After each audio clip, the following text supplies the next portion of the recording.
Hello, and you're very welcome to this pit stop for Time of Legends Destinies, a game designed by Michal Golebiowskii and Filip Milunski, published by Lucky Duck Games and Mythic Games. Now, Time of Legends Destinies is a competitive, app-driven story adventure game which is set in the universe of Time of Legends Joan of Arc, the Mythic game skirmish game with lots of miniatures in it. It is a medieval France area in which myths and beliefs are actually true. So you will get things like angels and demons and possibly dragons and what have you. Now, I don't know if that's going to all be in this game, but that's the setting that we're in. Now, to begin, you're going to choose a scenario. This is the first scenario, how, and you're going to choose a character. In this case, I've got the deserter. And the deserter is going to set my stats for if I have to do any tests, which will be dice driven. At the beginning of a round, you're going to get one of these effort dice back and you choose how to spend those. And you're going to find yourself on a tile on the map. Now, on every tile, there's going to be points of interest. On the player's turn, the first thing they can choose to do is move. Now, if we did choose to move, we can only move one space into an unexplored tile. However, once we move into an unexplored tile, let's say I explored this one, this would flip over. So, whenever we're doing that, we'll do it on the app. And I say, yes, I do want to explore this location. It will say, flip this over, and you see a well and a hangman's tree. And it's going to tell you to put in points of interest there. Because the second thing you can do on any turn is to investigate any points of interest on your tile. It's also going to allow you to start putting in the rest of the map in, which is always adjacent to you. And you get a fog of war here, so you get some idea of what the spaces are around you, but you can't see exactly what's going on. And you're going to try and tie together the story to say where you want to go.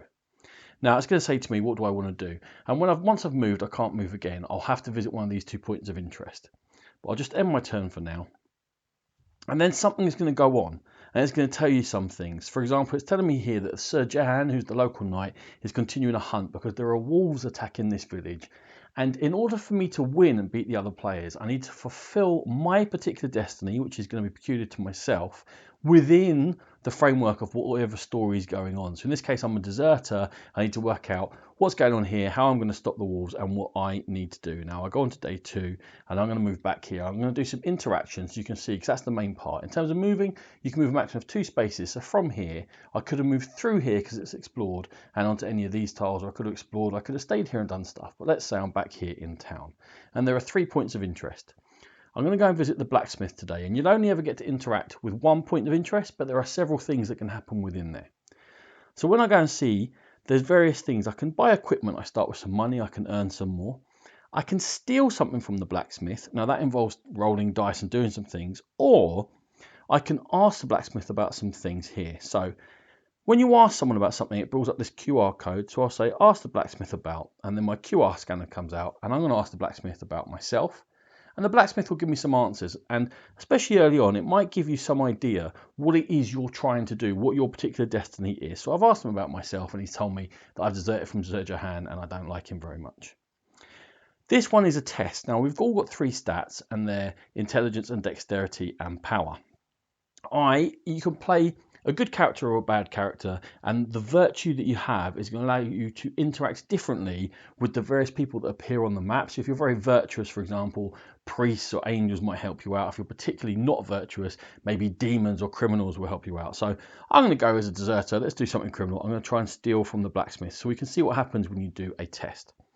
Now, you always have these 2 main dice whenever you do a test, and you have these 3 effort dice. And as I said before, one of these is going to come back to you at the beginning of each round. So I can choose to use more than one, but that will reduce my pool. So let's say I go ahead and use one here.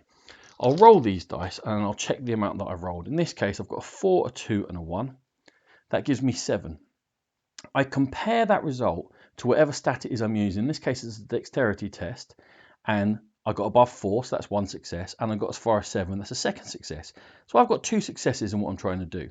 If I'd gone further along and got all the way up to 11 here, I would have got 3 successes. In this case, I tap in my 2 successes and I confirm it. And that says to me, you didn't get anything good on this case, so you walk away from it. And you say, okay, so I haven't been able to steal anything. I'll lose that effort dice for the rest of this round.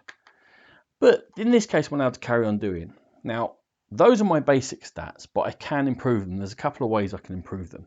First of all, I can buy things. You can set up trade stacks, and there's ways that if I put that there, there's a particular sets of equipment that will then become available, and any player that goes there will then be able to buy them by spending some of their money, and that just notifies that a particular deck of equipment is related to that particular spot. And everything that you unearth and all the stories that you unearth is all public. You have to read things out to everyone. There's no secrets within this. In this case, it's saying I can set up for a particular equipment, and it's saying, okay, now you and anyone else can trade with it. So in this case, I'm going to buy some equipment because I start with 2 money, and I'll spend it, and that's going to get me an axe. And everything is going to have, it's got a QR code. I can talk to people about my axe later on. It might be handy in doing certain things. It's going to have an effect. On these effort dice, as well as having numbers, there are automatic successes. And if I ever roll 2 of them at once, I get a particular thing going on if I discard it. And also down here, it's got a stat boost. So it's saying for my power, I can add a stat token on 7. There we go. Now I'm more likely to succeed when I'm doing power tests. And you can get various bits of equipment that will boost your stats. I'm going to end my turn there, and we'll see one more thing that we can do. So while we're on here, the next day we're going to go to the abandoned house. We'll get our effort dice back, and we're going to interact with the abandoned house. I'm going to attempt to break the door, open the door, using the axe that I just bought. I failed to use this as a makeshift key, so it didn't help me for that. But if I break the door on a power, it's going to help me.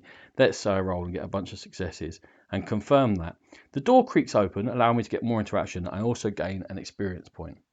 With that 1 experience point, I can purchase another skill token, and I can put it down here anywhere.